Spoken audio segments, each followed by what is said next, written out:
Good morning, Mom Krizel. Ryaan Gayak from BSRT-2C. Today, I'm gonna be talking about the return demonstration of blood pressure. But before we get started, what is blood pressure? Blood pressure is is the lateral force exerted by blood flow against the arterial walls and can be measured by BF cups.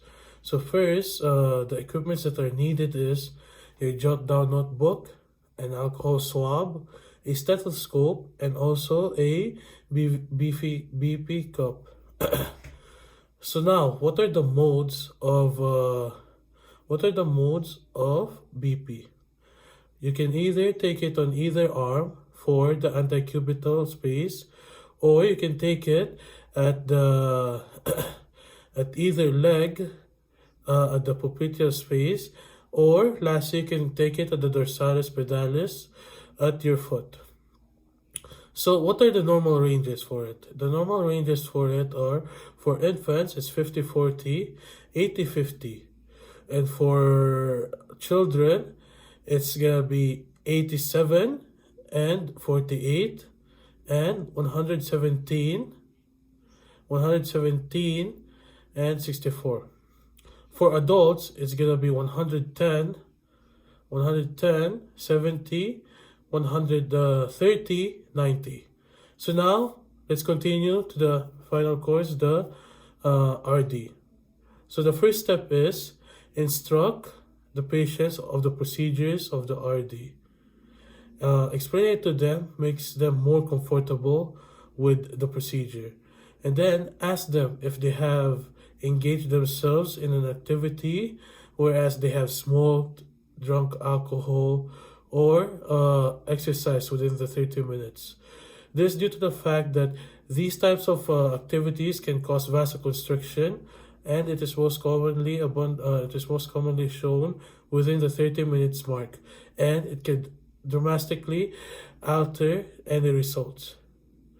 And then after everything is completed, place the patient's arm in a comfortable position, whereas the forearm and the palm is facing upward.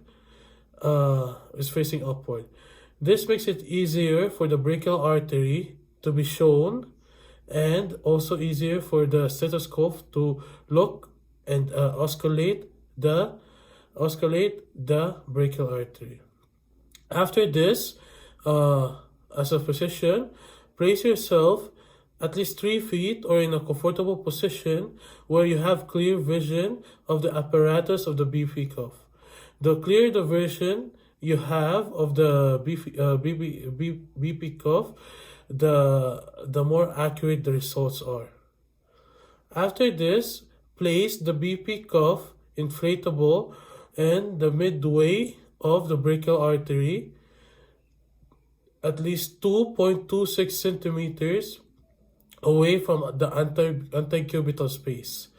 This distance given helps the physician to osculate the brachial artery with the diaphragm of the stethoscope. And then after placing the BP cuff, the physician then smoothly and comfortably tightens up and place the BP cuff properly. A loose and improper tightened BP cuff might alter the readings, or will definitely alter the readings. After this, with your fingertips, slowly palpate the patient's arm around the brachial artery to check for heart pulsation. Once found, inflate 30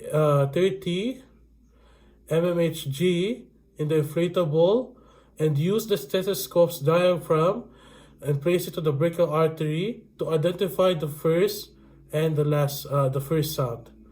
And then after the first and the last sound.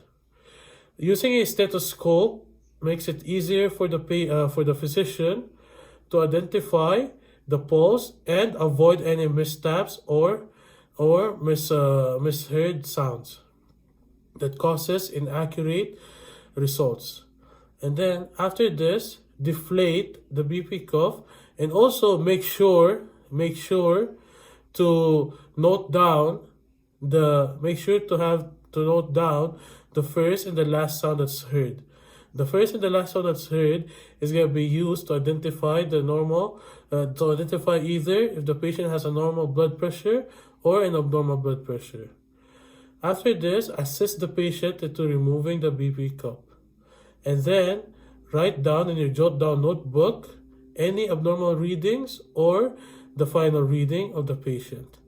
And then perform hand washing and then document the data.